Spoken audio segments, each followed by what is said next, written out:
What's going on, everybody? Doug here, one of the host, producers, and creators of the Genre of Your Life podcast, here with a triple feature and unfortunately overdue, long-awaited review roundup episode for you all this week. Of course, there'll be a full episode of the podcast this week with me, Moses, and Nick. We're going to have our spoiler discussion for Ballerina, the John Wick spinoff. And, of course, we're going to do... Oh, no. Nick has his review of the How to Train Your Dragon remake that he saw with his lovely fiancée, Kaylin. And if we have time, we might do a little bit of a conclusion to our summer movie preview. No, it kind of took us a little bit longer than expected, but, that's showbiz. But on this week's triple feature review roundup episode, I have my, again, overdue reviews of Final Destination Bloodlines and, of course, Lilo Stitch. And also Hurry Up Tomorrow, the Weeknd's movie, which has been causing a lot of controversy, a lot of division, I would say. Well, that's kind of a strong word, but not well received, I'll say that. Well, radio tease for you guys, but hope you all are doing well. Hopefully your summer is starting off pretty well. Hope you're seeing some good movies, watching some good TV shows. Hope you're staying cool. Most importantly, here in AZ it's already like 110, so we are preheating, as we say. So hope you guys are all staying cool in this summer season. Again, a lot of cool things in the theaters right now, from movies, a lot of cool shows right now on streaming. And yeah, again, I love the summer movie season. Again, there's so much to watch.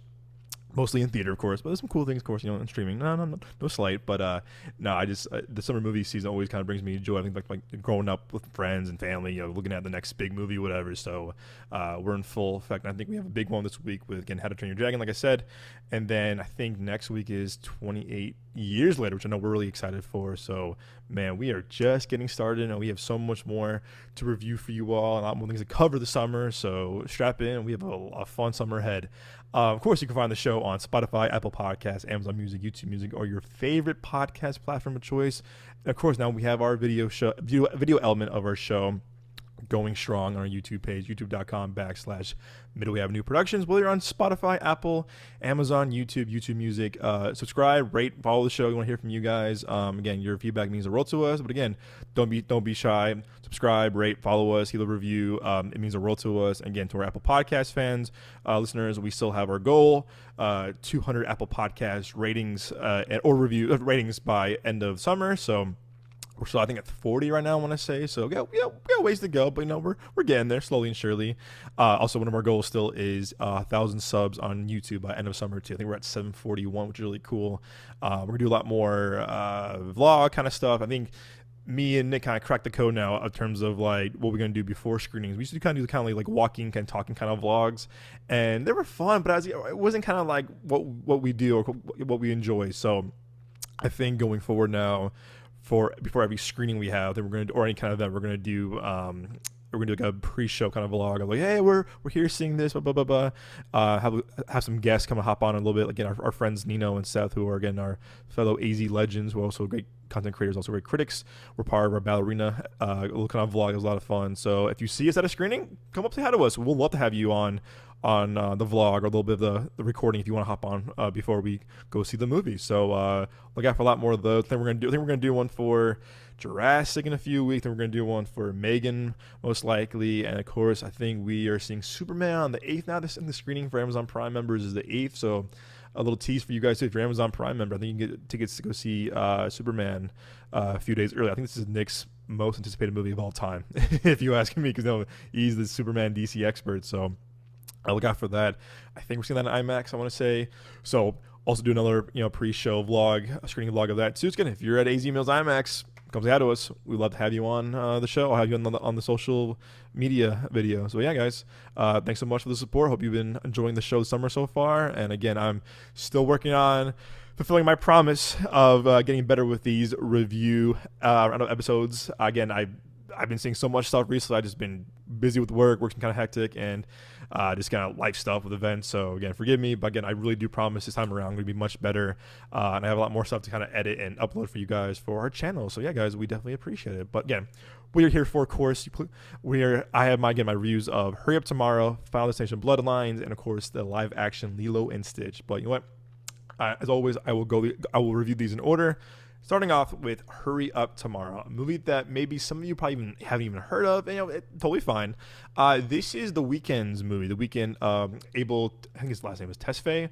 Again, as the Weeknd, one of the most, iconic, artist now of my generation at least, this generation at least. I've been listening to him for a long time now, but I became more of a fan of him around 2021. I did, and just because I just was really captivated by his on-screen, his stage performance, and also I've heard he's just a massive cinephile. Like, he's a massive movie lover. He's a massive, film nerd, like most of us are, and I think he was even like Nutty Professor one year for Halloween, and he killed it.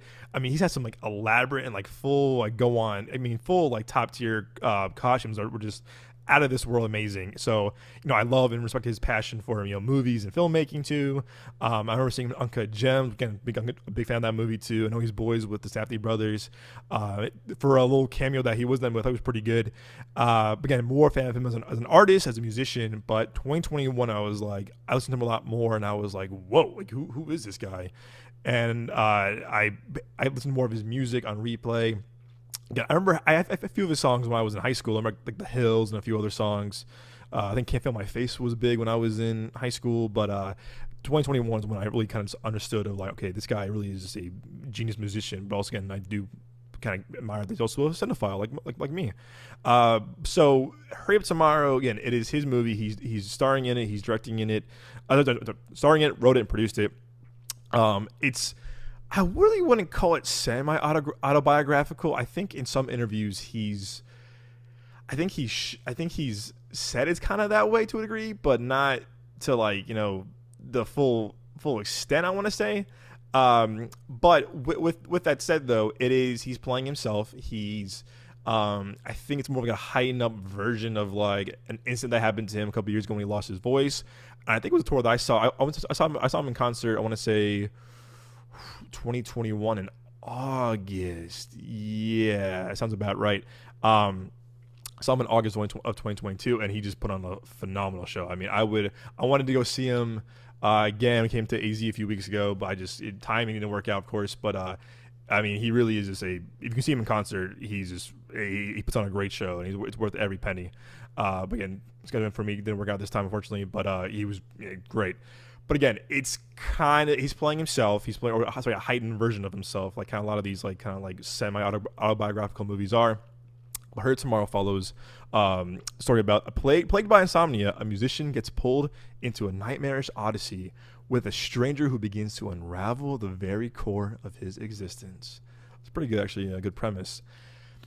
You might be seeing all these reviews and like kind of these like TikToks and Instagram videos and probably word of mouth. The word of mouth of this movie is not good. It's not good. It's unfortunately very, I would say, the opposite of what someone probably wants in a movie, in a project, whatever. I think it has like a 15% Rotten Tomatoes, and if you know us well enough, most of the time we might be the complete opposite of Rotten Tomatoes. We might be that movie that might be hated that we might love, or vice versa. People love that we might hate. Or no, hate's a strong word. Dislike, I'll say. But I remember when this got the embargo lifted for this movie, the reviews were like 10%. I think that was at 15%, which is kind of rough. I'm not gonna lie. I was like, oof. So. And I saw people on like, YouTube and Instagram kind of making fun of him and his acting. And if you go back to my review of The Idol, I think a couple years ago, I think 2 years ago, I said that a show had issues. A show was not that good. It was kind of just like, it had promise. It kind of fell flat. And people were dogging The Weeknd for his, or Abel for his acting back then. And I said in my review, if you go back, I said, yeah, it's not great, but like he shows some potential. And I've seen worse acting. And the acting in that was not great, and again, he was still kind of learning how to, learning kind of like his ways of like an actor, ways of musician turned actor, and again, not the best show by far, but I thought he showed kind of a potential, and then people on this went off on him of like, no, dude, don't act like you suck, blah blah blah blah, and I was like, that's kind of rough. And there, to be fair, you've probably seen some of the clips too of like him like, shut the fuck up, like it's not good, but again. Out of context, there are some stuff. Again, he showed potential again, in my opinion, as an actor in this movie. The same way I kind of saw it with The Idol. again, he still has ways to go. I think if he maybe had a better, me like acting coach, or maybe he had more time to kind of like, well, he's playing himself, so maybe not. But but I think he's has potential. I think he's kind of just like, maybe refocus how he his performance maybe a little bit, and maybe how he kind of sees, like how he kind of like interprets some kind of like dialogue, whatever. Even though he wrote the movie, and also too, besides that, I think the biggest problem with this movie though is the script. If the movie had a better script, I think it would be a much, much better project, because I think the movie doesn't know what it wants to be. Like, it wants to be kind of like this, like, again, nightmarish odyssey, like fever dream. Again, very cool on paper, but execution-wise, it kind of just falls a bit flat. And I thought the whole direction, too. I think it was Trey Edward We Made Waves, which is a very, very underrated movie that came out a couple years ago. Like, I got looked over. Good filmmaker. I think he mostly made It Comes at Night. I heard very divisive things about that, too. I haven't seen it, but I definitely appreciated Waves. And I think the direction this also is very flat, to a point of like, it doesn't really kind of like bring out the best in The Weeknd or Jenna Ortega or even Barry Keoghan. And maybe that's because it wasn't really there for a script. And again, the script, what we learned in film school is always the script is the heart and soul of your project. You got to be 100% on board with that. I'm proud of it before you start shooting anything. And I think with this movie is that it needed a much better script. And again, I said, if it narrowed it down to like a certain thing of like what it wants to be, maybe more cohesive, more clean, maybe more clean cut, it probably would have been a much more enjoyable, much more well-received project. Barry Keoghan in this, I'll be honest, I'm not really a massive fan of the guy either. Someone told me a few years ago, "Oh, you just hate whoever the it boy is." Me, I can't stand Timothée Chalamet. I definitely think Keegan's definitely a better actor, but recently I haven't been really too impressed with what I've seen. I thought he was really good in Dunkirk, and he was good in Saltburn. But when I see him in more stuff, I'm kind of playing this kind of like dopey, kind of like moody, Irish guy, and I'm like, yeah, man, like you have a potential, you're good actor, you have range, but like you're not really kind of bringing anything I haven't seen. I'm like, oh my gosh, man, like, oh, bravo, yes. Like, I haven't really seen much from him that I've been, impressed with outside of Saltburn and Dunkirk. I heard Banshees of Inisherin is really good. I haven't seen that yet. It's on my watch list. But again, he in this, he's kind of like coked up, kind of like manager, kind of almost exploiting his best friend, played by The Weeknd, and he kind of plays this kind of just like typical douchebag. Where I'm like, okay, man, that's not really a hard role to play. I mean, a lot of people can play that in their sleep, unfortunately. So he doesn't really add much to the movie, if you're asking me. I mean, it could have been played by literally anybody, you name it. It could have been played by an unknown actor, but I think they're trying to like capitalize on Barry Keoghan's name, and he kind of just doesn't really add anything to the movie for me personally. Jenna Ortega is definitely the best part of the movie. Best actor of the movie for sure. I think Jenna Ortega definitely has. I definitely appreciated her more as an actress too. I think a couple years ago I was like, yeah, okay. I wasn't really kind of like sold on her yet either, but I think seeing her in Death of a Unicorn and a few other things too, I was like, oh, definitely. I thought she was really good in this. And again, she's definitely lapping circles around both Barry Keoghan and The Weeknd in terms of acting and performance. And I think she kind of plays this kind of like this like mysterious but also just broken person very well, because she is playing this, not, I want to say stalker, harsh word, but she's playing this like obsessed fan of The Weeknd who like just happens to encounter him one day when he's going through a really bad day, really bad breakup, really bad performance. And when they meet, you're kind of like, oh, okay, this is how they meet. Again, that's definitely an intriguing angle and approach to it. And again, it kind of shows of like she kind of understands of like what he's going through, because he's broken too. He's going through really bad breakup, and he's obsessed. He keeps calling his ex-girlfriend like, "Why'd you do this to me?" Blah blah blah blah blah. And she's also broken from her because she's just going through some kind of just like really relentless, kind of rebellious acts herself. So I thought they do have good chemistry, but performance-wise, like I said, she's definitely lapping circles around everyone else in this movie. Kind of like The Idol.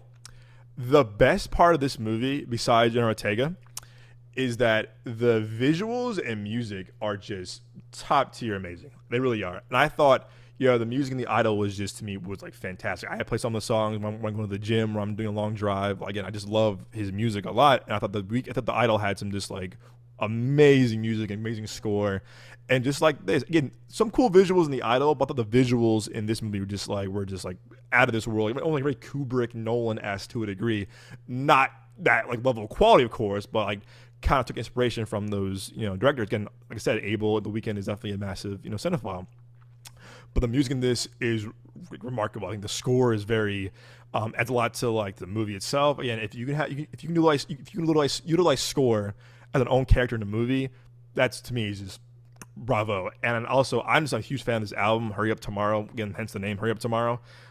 It might be my new favorite week album from him. Starboy was my favorite for a long time. I liked After Hours, right? Yeah, After Hours.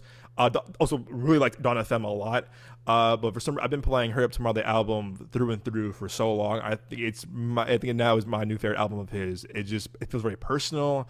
I love all the different beats, different kind of just like the features, but also it feels very cinematic. And I love when artists can do very cinematic things with music. I'm a big sucker for that. So the music to me definitely was a heart and soul, and definitely my favorite part of the movie, because I liked how he used the music from the album into the movie. I think he's been on record saying too that he wrote the album first, and then the movie came afterwards. Yeah, that to me kind of really cool if you ask me. And I like that, like how the music itself played a big part of the movie, like the actual tracks, the actual like songs from the album. Like it kind of had like a really light, kind of like a lot of stakes to it with the music. And I'm like, oh, I definitely appreciate that. Again, I have definitely seen worse movies this year. Saw some pretty crap at South by. Saw a lot of bad movies beginning of the year. Will I say this is a good movie or a great movie? No. But I have seen worse movies. Again, I wouldn't call this like, oh my God, this is a piece of shit, this is garbage or whatever. Because I think, the cool thing now is the movie's kind of being shit on. It's like, cool, let's add fuel to the fire. Like, do that, whatever. I don't really see the need to do that personally as a reviewer, as well as a film, lover and cinephile. But it's the good doesn't really outweigh the bad, or whatever the saying is. Even though the good is there, it doesn't really kind of like help its case, unfortunately. I think I would watch maybe clips of certain things, like here, like the cool like visual of like the opening scene that definitely kind of use these kind of like really cool different aspect ratio transitions, which is really cool, which I definitely appreciate. Again, very cinematic, but again, it doesn't really kind of like outweigh the good, or kind of like it doesn't kind of like erase the bad, unfortunately. But again, I do think it's being a little unfairly bashed and hated on. And again, I do think The Weeknd maybe should not write his own material as a screenwriter. That is, I think he has a good idea, but I think he's a better music writer than he is a screenwriter. Because I think he also wrote and co-created The Idol, which which kind of showed kind of like, you're not really there either. But I do think in time we might see him as a good actor, as a better actor. Also, I think he's good. I think he's shown potential, but I would definitely think maybe in due time he can get a bit stronger, maybe a bit more confident, maybe as an actor too. He's very confident as a musician on stage. I've seen him live, but I think in time, if maybe he had more time to kind of pick different projects, maybe work with a better director too. No offense to Trailer Results, even Sam was Levinson, who did Euphoria and The Idol. I think it's all about picking the right director and collaborator too. But yeah, I would give Hurry Up Tomorrow, I give it a 4 out of 10. Again, it's, if you're a fan of him, you want to watch it, sure. Like again, if it's still playing theaters, I would probably wait till like streaming, whatever, or digital. But I do like some things about it. But again, it wasn't enough to kind of put me over like the 5 or over a 5. So I'm giving it a very, I think, generous 4 out of 10. So yeah. Again, I've been playing the music like crazy recently. I've been going to the gym, or when I walk with my dog or whatever, or it's playing in the background during work. I've been playing the album a lot, so I just really appreciate it. I'm definitely going to buy it on a vinyl whenever I can. But again, Weeknd. Again, really cool to see him kind of just still like committing to cinematic stuff, but just maybe just tighten up a little bit more. Next on the docket, my friends, is Final Destination Bloodlines, a movie that's been really kicking ass at the box office. A movie that I really had, I'm going to say, like, no interest in seeing. I'll be very honest. I'm not a fan of this franchise. I'm not a fan of the Saw franchise. I've seen the first Saw, and I was like, yeah, I'm good. They made, 10 more, even with the one with Chris Rock, where I was like, this is kind of getting a little silly now. But again, I do like Fast and Furious, so who am I to talk? But I had no interest in seeing this, and I was like, whatever. But then the reviews came out. People were like, oh my God, this is great. And two of our friends of the show, Nino and Seth, were both raving about it. They both saw it early. They both raving about how much it's so much fun. It's over the top. It's crazy. It's bonkers. It's bloody. And I'm like, okay. And I was like, I don't want to see this. But again, the more I heard from colleagues and other critics that I appreciate and I respect were just raving about it. And so I was like, I'm going to see it. Again, I had my Regal Limited Pass. Shout out to Regal. Walked over there like after work one day, and it was just me in the theater. I was like, oh, this is kind of cool. Kind of spooky, but, just myself. And I've only seen the first Final Destination. I was kind of like, okay. Again, I wasn't getting it. I remember, I'm thinking maybe I was in middle school or maybe like early high school when the last one came out. A bunch of my friends like, yeah, let's go sneak in and go see this movie. And I said, I wasn't a big horror fan when I was growing up either. So I was kind of like, no, I'm good. I was a bit scared. I'll admit it. I was scared. And I was like, I don't want to see this, blah, blah, blah, blah. But I've seen the first one maybe like a year or two ago, or maybe like during college or not. The first one was kind of silly, but early 2000s, whatever. But again, no interest in this movie. I'll be honest with you. But then I saw it at my Regal, and guess what, guys? I'm kind of happy to review this movie. I'm glad. I'm glad my tune has changed. And if you're not aware of Final Destination Bloodlines, again, which has been dominating at the box office, which is just really cool to see how well it's been doing. Again, I think good marketing. I think the marketing of this was very strong. I think WB put a lot of effort in the marketing of this movie. It also, too, I think also a nice emphasis of this being the great Tony Todd's last movie. And again, I haven't seen the first one. I know he has has like a prominent kind of like role in the other one, it's a smaller role, but he's a big part of this franchise. But Final Destination follows, plagued by a violent and recurring nightmare, a college student heads home to track down the one person who might be able to break the cycle of death and save her family from the grisly demise that inevitably waits them all. This movie is so much fun. I had a good time. I had a bloody good time with this movie. I really, really did. Like I said, not being a fan of the franchise, I was kind of like, all right, whatever. So I was going in just kind of off of like my friends and colleagues liking the movie a lot. This movie is bonkers. This movie is crazy. This movie is bloody. This movie is relentlessly gory. And I gotta say too, man, like it was really kind of fun to see just how well this franchise is still bringing in audiences so many years later. And I do think it was really cool to see again, I do think with legacy sequels, legacy franchises or whatever, I mean, there's some good ones and there's some like not so good ones, but again, I think this is one of the few that actually delivers a good time. And I also think that it also kind of not reinvents itself, but it got very lucky in terms of kind of like how they were able to kind of like kind of just bring this kind of like not together, because there are some cool things like how they kind of bring in kind of the franchise to a full. And again, if you're kind of like me, only seen the first one or not any of them, I definitely think you can watch this movie and have a good time with it, and not worry about like who's this person, because again, it's a new cast of characters. It's very anthology. I think it's definitely an anthology series for sure. The connective tissue is definitely Tony Todd playing Bloodworth, and again, not being aware of this franchise, I was like, I definitely have a good time with this, and not worry about doing homework, whatever. I do think sometimes in certain movies and certain legacy sequels, like, you didn't watch this, it's like, no, I didn't watch that one. Oh, you're gonna be lost. But if you can be, I think, a sixth film in a 25-year franchise and still feel it kind of refreshing, still kind of bring in new audiences, bravo. I mean, really so. I mean, again, I'm really big on quote unquote legacy sequels and legacy, whatever. But this is one of the few franchises that kind of felt like, oh, this definitely worked. And again, I really also wanted to see it because again, it also was a great late Tony Todd's last movie.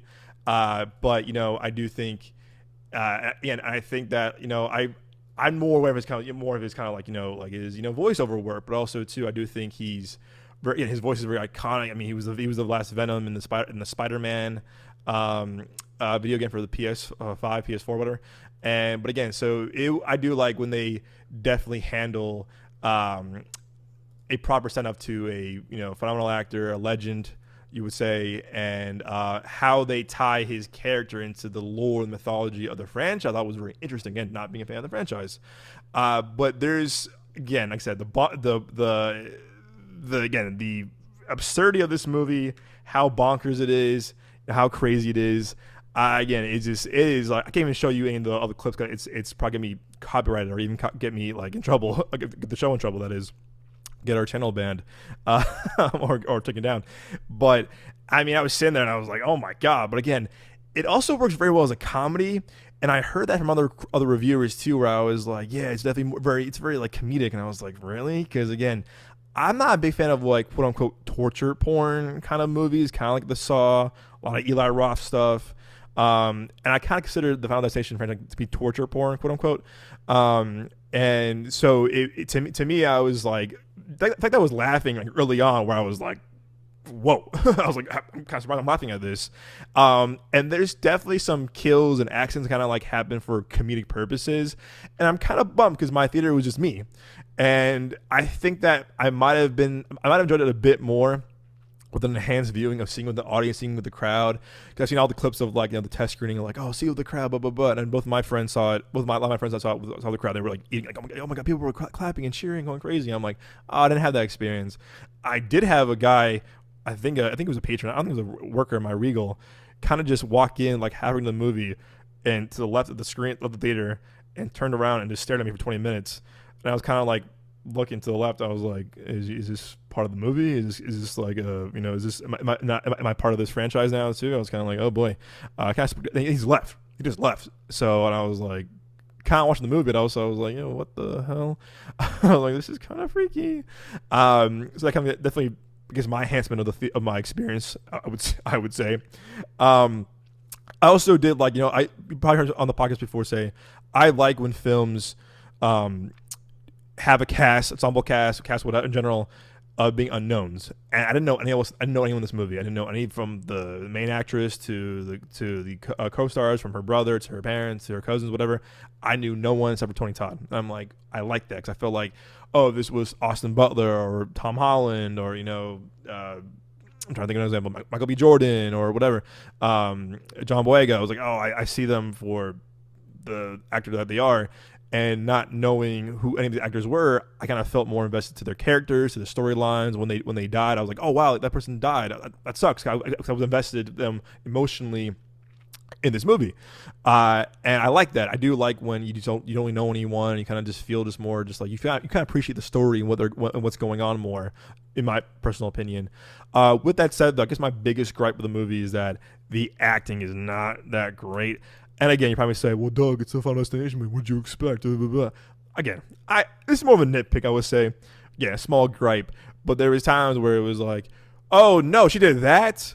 And I'm like, oh guys, this isn't working. Or I told you this didn't happen. Blah, blah, blah. It's like, oh, and I'm like, were y'all in the same movie as The Weeknd? Are y'all in the same school as The Weeknd's acting? Sorry, no, slight jab. But there's some acting where I was like, ooh, this is rough. This is like, student film.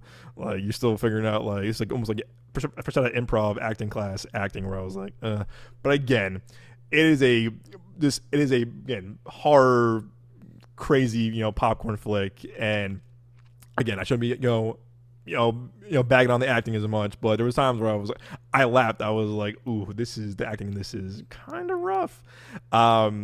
But going back to what I said before, it is definitely a definition of like a summer popcorn flick, a fun, bloody fun summer popcorn flick.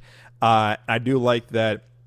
Again, horror seems to be still the one that's kind of bringing people into the theaters. I think horror, I think it's had like a $50 million plus opening weekend. I think it's been crushing the box office. Sinners has been crushing the box office still. Horror. So I do think horror still seems to be the genre that I think even now, I think we're still feeling this fatigue of Marvel and superhero and franchises. No. I think that's superhero, Marvel. I think that's been kind of, the fatigue has definitely still been there. But I think horror has been the ones to lead the path of bringing people into the theaters. I do think ever since, even before COVID, post-COVID, horror, from Smile to Barbarian to, you name it, I mean, The Substance did really well for a small budget. Horror seems to be like, I mean, I can't so much more than I can think of, but this now, Sinners, Megan, like I do think, well, Megan 2 is probably more of an action sci-fi now, but still, I was still like horror when it came out. Horror, Conjuring, like the horror genre still has been kind of saving the theater's ass, if you ask me, the movie theater ass, if you ask me. Again, I think certain things, again, exceptions like, Deadpool, Wolverine. I'm trying to think a few others too, like Top Gun Maverick, an example. But for the most part, though, I do think a lot of these in this horror franchise, horror IP, original horror, whatever, Blumhouse again has been just really showing up to the theaters, and again, you see it more and more. You see it the past couple of years. I've been watching it more. Even doing this podcast, I was like, wow. When we started doing the podcast, Smile was this massive hit, behemoth. And Smile 2 did very well. Again, these horror movies, like I said, both original IP, whatever, just do very well. They do very well. I think that's like, hey, you know what? If that genre can definitely bring people into the theaters and have a good time, so be it. I think that's awesome. Again, as someone who's definitely more of a newer horror fan from the past maybe 10 years, I'm all for it. Again, I do like being kind of like quote unquote scared in a theater. I'll probably go see her, bring her back tonight after work. Got her bonkers. Hasn't talked to me yet, but her also bonkers. But back to my point, I really do appreciate how horror really is being kind of just still kind of like almost the heart, not the heartbeat, but almost like a lifeline of like bringing people into the theaters. People like being scared together, that communal experience. I do think it's more fun to watch a horror movie with a crowd than it is by yourself, but at home. And again, I saw Smile 2 at solo theater, unfortunately, so I probably should go see more of these horror movies opening weekend or try to get an early screening of them, much as I can. I feel like I'm missing out on a lot of stuff. But even though I'm praising it, I'll definitely say that. And I was going to say something else too about horror. But also again, Weapons is coming out. Companion, my beloved Companion. Horror is more of a thriller sci-fi, but I give it a horror. Weapons, I am ecstatic for. Weapons is Zach Cregger, who did Barbarian, a movie that I just love so much. It comes out in August. I cannot wait for that. So I feel like there's a lot more horror stuff coming out. There's 28 years later next week. Can't wait for that. So again, it just shows that these movies, these horror fans, horror genre is definitely been saving and giving a lifeline and a raft to a life raft to the theaters. So I hope the theaters appreciate how well these horror movies are doing pretty well for them. But yeah, I would give Final Destination Bloodlines a solid 7.5 out of 10. Again, I have a few nitpicks here and there. Again, not being a fan of the franchise, I said 4 or 5 times now. I had a great time with that. I had so much fun, by myself. But I was there for it. And again, I don't think I would watch any of the other movies now because I heard they're not as good or in terms of quality or whatever. But I think the opening scene of this movie kind of sets you right away of like what this movie is, what you're in store for. And again, the comedic elements worked for me a lot too. And I was kind of like, again, I think comedy and horror works very well together. So I'm looking forward to watching this again, maybe with some friends, or watch it on HBO when it comes out.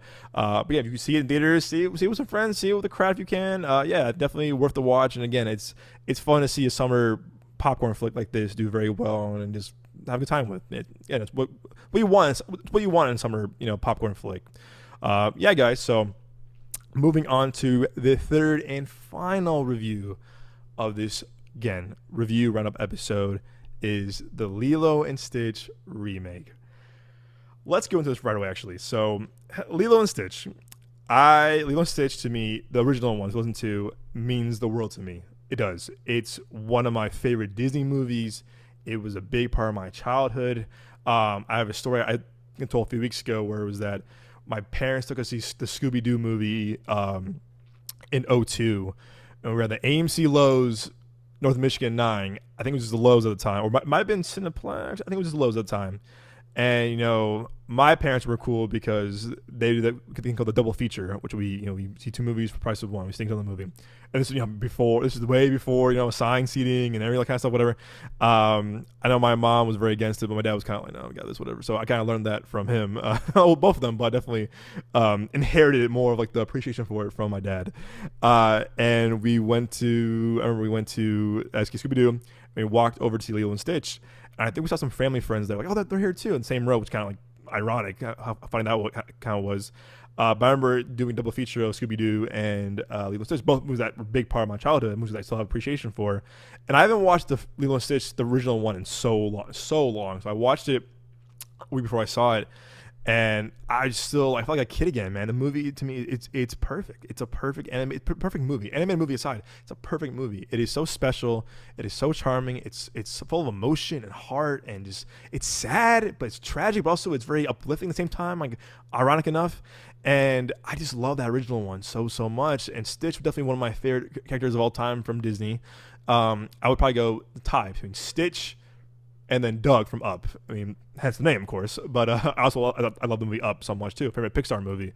But Stitch means a lot to me. And as a kid, Ohana means family. Like, a movie, just the soundtrack, just everything means so much to me. Stitch to me was just like this really kind of lovable, creature that's kind of just had all these kind of like layers to him, and I love that. So I was definitely intrigued by. I think one of the few people in my friend group that's kind of intrigued by the Lilo and Stitch remake, because again, that's definitely a big part of my childhood, my life. And I had a Stitch plush toy growing up. I remember going on the ride. I think it was Stitch's Amazing Escape, something like that. Not a ride, it was more of a attraction, I would say, in Disney. So again, he's definitely been a big part of why I love why I love Disney, but also I think even going to a Disney cruise with my family, he was always there. Stitch was there, big, with a oh my god, the Hawaiian shirt sometimes, but just kind of just very Hawaiian, and very kind of like Hawaiian culture attire. And again, whenever you see Stitch, like at Disney or on a Disney cruise, he had a massive line like down the boat or down the park, because everyone still loves Stitch. He's one of the few. I think he's one of the more modern Disney characters that still has like a lot of love and a huge fan base. I can't say a lot about others. Maybe Toy Story. I'm trying to think if maybe others. Ratatouille. I mean, Cars. I mean, Lightning McQueen a little bit. Moana. But I think Stitch, I mean, even before the remake was announced, Stitch still has this, like, a lay. He's a lay on at Disney or at Disney Cruise, whatever. But again, he's one of the few, like, that isn't like, Tinkerbell, Peter Pan, Cinderella, Belle, like one of the more modern, Disney characters that still has like pull, still has like, kind of like a fan base, funny enough. So I always love Stitch stuff, whatever. So I remember watching the cartoon. I remember watching a lot of the DVD, like, or straight DVD. Wow, straight to VHS tapes, the sequels, whatever. And I remember watching the show a little bit, but like the first movie to me was just like iconic. It's so special, and again, it still is. But anyway, definitely was intrigued by this, whatever. Our buddy Ray has been on the show before, phenomenal actor. He's been on the show. Hope he get back on the show soon. He auditioned for it, and we were hyped for him. Didn't get it, unfortunately, but I think he would have been a good David, if you ask me. So I was definitely intrigued by a remake. Again, do we need it? No, but I was looking forward to one. And then I think the reviews came out, and they were like, pretty positive. Yeah, pretty positive. When I remember when the first reactions came out, and I was kind of like, okay, cool, because I'll be honest with you guys too, like, I have not been impressed with most of these Disney remakes. I find a lot of them kind of just like joyless and very kind of just not as like special or as full of heart as the originals do. But this one I was given a chance, and a few of my colleagues loved it, so I really loved it. We're raving about it. I'm like, okay, here we go. But a couple of our friends, our friend Isaac, friend of the show Isaac, friend Seth, they were like, no. And I said, oh shit. And I was like, oh man, that's not good. And I was like, okay, maybe I'll like it. And I remember I saw it Memorial Day, because I had off, and I was kind of like, okay, maybe this is gonna be like, maybe this will work for me. And I was like, okay, here we go. Like, give me 1 second. Blue, my dog is scratching our carpet. Blue, no. So also, he's my Stitch. Like, for some reason, it reminds me of Stitch. He's not as like bombastic or as like gremlin crazy, but for some reason, Blue, my dog, reminds me of Stitch for some reason. I don't know what it is, but he does. But again, saw Memorial Day, and I was definitely the oldest person, probably the only single oldest dude there, probably, that was with the family or a partner, boyfriend, girlfriend, whatever. And that was that. But again, I was excited, but right away I said, uh-oh. And I felt right away I said, oh, no. But again, sorry, first things first. Lilo Stitch. If you've never seen Lilo Stitch, watch the original right away. It's, again, perfect. Lilo Stitch is a 2025 American science fiction comedy film produced by Walt Disney Pictures and Ryback. What? This is not the description. Hold up. From the top. Come on, Rotten Tomatoes. I don't want to see the same thing or go to IMDb. Come on. Here we go. Here we go. A fugitive alien helps a lonely Hawaiian girl mend her broken family. They got Rotten Tomatoes. Right away, I said, oh no. I had this feeling when we started. I said, oh, this is not gonna work for me. They change a lot of things in this movie, which I don't appreciate. I mean, who am I to say that? A lot of things in this movie that I don't agree with, and I thought were just poor decision making choices. The first movie, again, I know it's pretty unfair to compare these movies to and from, but I'm sorry, I kind of have to. The first one has a ton of heart, a ton of emotion. Like I said, it's sad. It's definitely it's sad. There's the scene where Stitch is in the forest. I'm lost. Because of the duckling, because of the duckling, and that breaks my heart whenever I see it. When I saw it a few weeks ago, when I watched the original one a few weeks ago, I was like, this still makes me sad. I was like, come on, man. Or there were scenes where, like, when he meets Lilo, or when he goes to Earth finally, I was like, oh man, this is like, it's sad, but you definitely, like, you see kind of him like trying to like find, trying to fit in, trying to find a human, whatever. This, to me, they make Stitch just a Rottweiler, not Rottweiler, but like just a gremlin that is kind of just like off the leash. And again, he was that way in the original. I understand that, but like he had some intelligence to him in the original, where I was looking the thing with the book with the ugly duckling, or when he saw Lilo, like, oh, like, ooh, she's a human. I'm gonna like fake being a pet, so I get she can take me home, so I hide from Jumba and Pleakley. Like, oh, again, and also there was things where he was intelligent. They made him like just a rabid dog, and I was like, this is not Stitch. And then there is some like similarities of like the original, but to me this was not Stitch. This was a gremlin on cocaine on an 8-ball. I'm like, no. And I do think that this movie, what the movie does really wrong, unfortunately, is that it misses what made the first one so special. It's missing ton of elements. I thought the visuals are good. The visuals are good. The casting is good. The little girl playing Lilo, I thought was casted very well. I think she steals the show. I think she's really good. But I think Courtney B. Vance as Bubbles, again, big fan of him, does not work. I thought Zach Galifianakis as Jumba does not work at all. Also a fan of him. They changed his accent from like Russian to just like being Zach Galifianakis. And I said, who is this? Who is this Walmart employee? And no offense to Walmart employee, but I was like, this doesn't feel any kind of like special or kind of like uniqueness to it. It was just Zach Galifianakis basically, and I was like, minus him. He wasn't playing Alan from The Hangover. He was kind of just playing just him, and it's like you're playing yourself. You're kind of just playing just a normal dude. And like, oh, what the heck? Billy Magnuson, I do like him as Pleakley. I think he kind of added a lot of kind of fun things. So I thought his VFX was pretty good too, as his Jumba's. And even Stitches. But man, it's like this movie kind of took everything that we love about the original and said, fuck you. And excuse my language, this is a kid's movie, but it really was like, oh, you like the original one? That's too bad. And again, I get things should be updated, things should be changed, I'm not against that, whatever.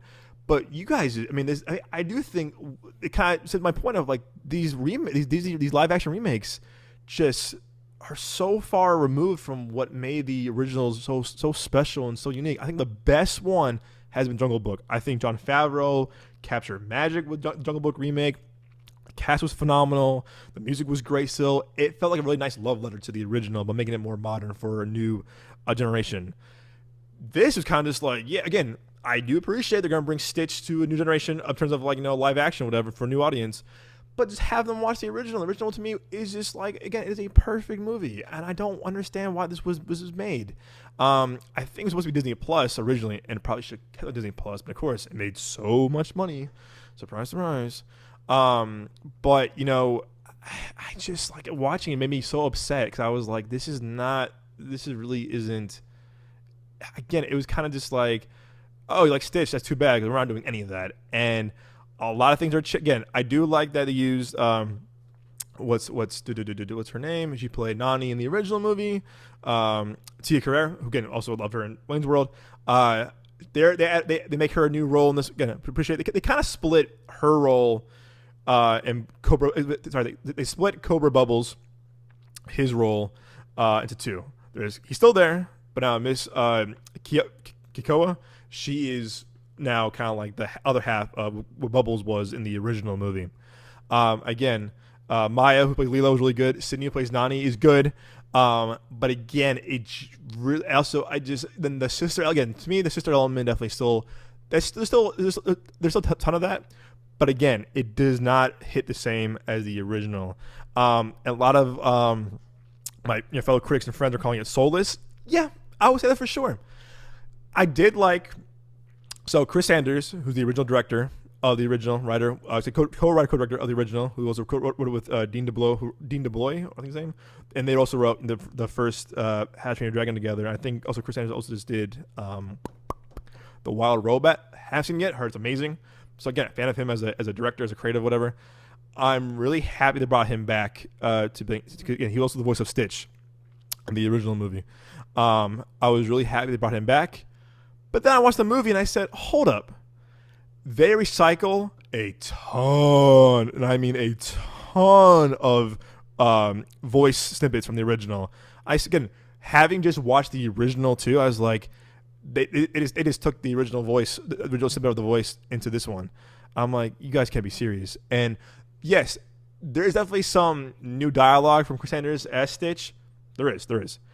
But I would say 75% of this is definitely just recycled, reused from the original. And I was kind of like, yo, come on. Like, this, to me, is a bit lazy. But also, too, is that, like, that proves my point of, like, there's no need for this movie to be made if he's going to reuse the original voice recording of Chris Sanders. Like, what's the point?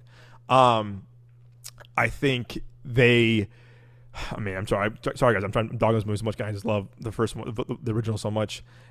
I thought Henny Waddingham as the Ground Councilwoman, I thought she definitely was a good choice for voice acting, and her VFX was really good as well. But they don't Gantu on this movie, and I heard that going in, and I was like, oh no, Gantu, because I was like, I just watched him in the original, and I think a lot of people were kind of like, yeah, where Gantu at? Also, again, the voice acting, I think it was Elmo, could be wrong. I don't know why I'm blanking on his name. Forgive me. But again, Gantu not being in it kind of felt kind of weird because I was like, he kind of plays a crucial element to the original. And they also, how they changed, again, this might be a spoiler and I apologize, they changed Jumbo to be the main villain of the movie, and I'm like, no, they redeemed Jumbo in the original. It's like, you are missing the point of what made the original so special. The music's still very good. The lot of updates to the songs. Hawaiian Roller Coaster. I think the original guy who sang the opening song also sang the opening song as well. But there's some new stuff that I was like, this is ridiculous. There's this opening scene where, like, when Stitch gets to Earth in the original, he gets like hit by the car or whatever, and he has the gun to the frog, gets hit, whatever, and they put him to the pound. There's a whole scene where Stitch like, ooh, cake, and just crashes this wedding. And I was like, what the hell is this? I'm like, no. And of course, the song they overuse, Uptown Funk, another overused song. It's like, what is it? Stitch has this kind of crazy, attack, kind of like for cake at a wedding. I was like, wow, this is just like, if like a chat GPT was like, hey, how do we add more stuff to Stitch? Have him crash a wedding and eat cake and go crazy, like a rabid dog. And I'm like, okay, sure. I just think this movie just has no heart. It really doesn't. I still get a little emotional at the end, of course, when he goes, "Oh, this is my family." He goes, "I found it all on my own." Like that's again, they use the same sound clips in the original. They reused it. Again, that scene still definitely hits live action for sure, But the ending also is changed to a point where it was like, what? And again, I felt like, again, it betrays the message of Ohana. It betrays the message of family, no one being left behind. With how the end, again, I don't want to spoil it for you, but like the ending is like, what? Okay. And I just thought like they just got everything wrong. Yes, it made a lot of money. It will probably make $1 billion. Congrats, there's another bill on your hands. But if you strip away everything that made the first one special, you would get this. And there's also a scene in the original where like him and Jumbo are like fighting over the gun or whatever. It's so funny. Happy Hanukkah. No, happy birthday. Oh no, mine. It's so funny. It's so cute too. And also, again, you have this emotional thing to Stitch, or the scene where like Jumbo finds him in the woods and he was like, I could have a family. He goes, no. You were built to destroy. It was like, oh, you feel for it.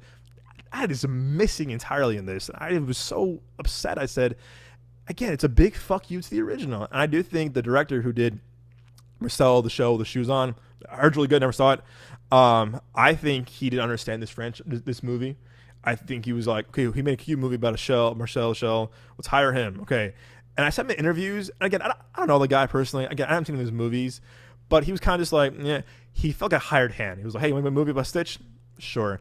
That's kind of my fear with the Harry Potter show coming up in HBO in a few years, that the showrunner said on I'm pretty sure she did. I'm pretty sure I forgot her name, but like the interview she was like, "Oh, you a fan of the material, the books, movies?" She goes, "Nope, never saw it." And I'm like, I always say this on the podcast. I think Nick has too, as did Moses. If you're gonna remake or reboot a franchise, you have to get people who love this franchise, who love it, respect it, but more clearly understand understand the material. If you're bringing someone who doesn't understand it at all, I don't know what to say to you. I really don't, because I feel like you are missing the point again of making these kind of soulless remakes. And again, I'll call this a cash grab. Again, I respect Disney.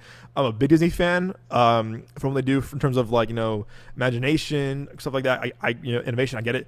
But recently, I felt like they haven't been really anything new to their library. Again, like what's the last good like original Disney film that isn't a sequel or a remake? It's again not Marvel included, but like actual Disney like animated whatever too.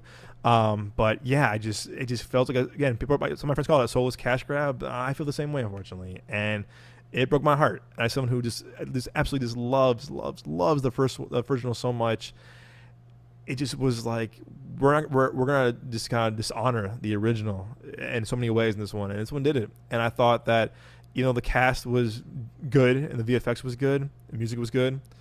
It also kind of felt like just very like bland on the cinematography and how they kind of like they made Hawaii a character in the original. I thought just beautifully. It paid homage to all the people of Hawaii, the culture there, and this comes from like in the back lot of Orlando and Disney. I was like, this is supposed to be Hawaii. I thought we were in Orlando. I was like, this kind of feels like nothing. So I just was disappointed with this. I mean, again, broke my heart. So I would give this movie really 3 out of 10. I want to say I give it a 5 when I walked out. When I thought about it, I was like, no, this is a 3, and I can't believe I'm giving Hurry Up Tomorrow a 4 out of 10 over Lilo Stitch. But I had to call out things that don't work, and like I said, there are things I like about it for sure, like I said. But if someone like me who just grew up with the original and has so much love for the original, how beautiful it's made with all the animation and the voice acting, and just like everything about it, it did not transfer over in this whatsoever. Again, they didn't even bother transferring that over in this movie. I just felt like the big like whatever, too bad. So even though this movie did very well box office wise, financially, I kind of hope Disney stops with these remakes. It's only been like 23 years since the original, so I don't really know why we needed one so soon. But even Lion King, same thing. It's 25 years for Lion King when the last one came out. Not Mufasa, the 2019 one, but I kind of hope they stop doing these remakes, because again, I don't want to see Bolt. Again, I love Bolt as a kid. I don't want to see that as a live action. I don't want to see these movies as live action. I mean, they probably will. I mean, they're probably gonna pull. I'm trying to think of what's popular one. I mean, they're doing Moana, which is also very soon. They had Moana 2 come out last year. It also made $1 billion, whatever. But they'll probably do Princess and the Frog, which is also a very beautiful movie. But they'll probably do that. They probably will do. I don't know, not Pixar, but I don't know. I'm trying to think of another one. Like, could be Bolt, be the Robinsons. Who knows? I just stop, just stop with your head. Like, just go back to making original material. Pixar does original material. They do a lot of sequels, of course, but like, again, Disney has this magic of making this original material that can reach so many audiences, and I just feel like they're just so far away from it now. Where it's like, not too bad. We're now the live action remakes and the franchise people. It's like, that's a shame. And also, I don't think they handle 20th Century Studios now. Well, like, my review of The Amateur says that, but I'll get off my soapbox. I apologize if I ramble, but yeah, guys, Lilo Stitch 3 out of 10. If you are like me, you curious about seeing it, okay, sure, it's still playing, it's doing really well, like I said, but just watch the original. I would watch any of the direct to VHS sequels too in a heartbeat over this, But hey, that's just me. But it'll probably be playing for the rest of the summer, and again, it's doing well. So I think it even beat Ballerina this week in the box, which is kind of crazy. But I digress. But yeah, I walked out really sad, and I was like, oh man, you guys, it kind of just broke my heart. But again, it is what it is. But yeah, guys, hope you enjoyed this triple feature review Roundup episode for you this week, because I will have this will be a companion of a full episode of the podcast this week as well. I think this week what are we seeing this week? I think we're seeing something we can't talk about yet. Little tease on Wednesday, and we're probably gonna see 28 years later this weekend, most likely. I had to go see Bring Her Back, Phoenician Scheme, and something else too. Oh, Dangerous Animals also on my list. And something else too. Oh no, I have to do my review of Karate Kid too. I got the Karate Kid Legends, or whatever. I'm behind on my editing on that too. I'm gonna do a 4 feature, quad feature review. I'm like, I think 3's good. So I might do another triple one next weekend or this week. Look out for that. Again, I promise I'll definitely be better this time. You have my word. Yeah, Phoenician Scheme, Bring Her Back, Dangerous Animals, and something else I've been behind on too. I'm blanking on it, but next week we're screening again. I can't talk about it yet. And then 28 years later, and then F1 2 weeks. I cannot wait for that. I'm hearing amazing things about it. I'm so excited for F1. So then IMAX. And then we're in the thick of summer movie season. And again, I'm so excited. But again, hope you all are staying cool. We're seeing some amazing movies and watching some great shows. And yeah, guys, hope you have a great summer so far. And of course, we'll see you next time. And more importantly, we will see you guys at the movies.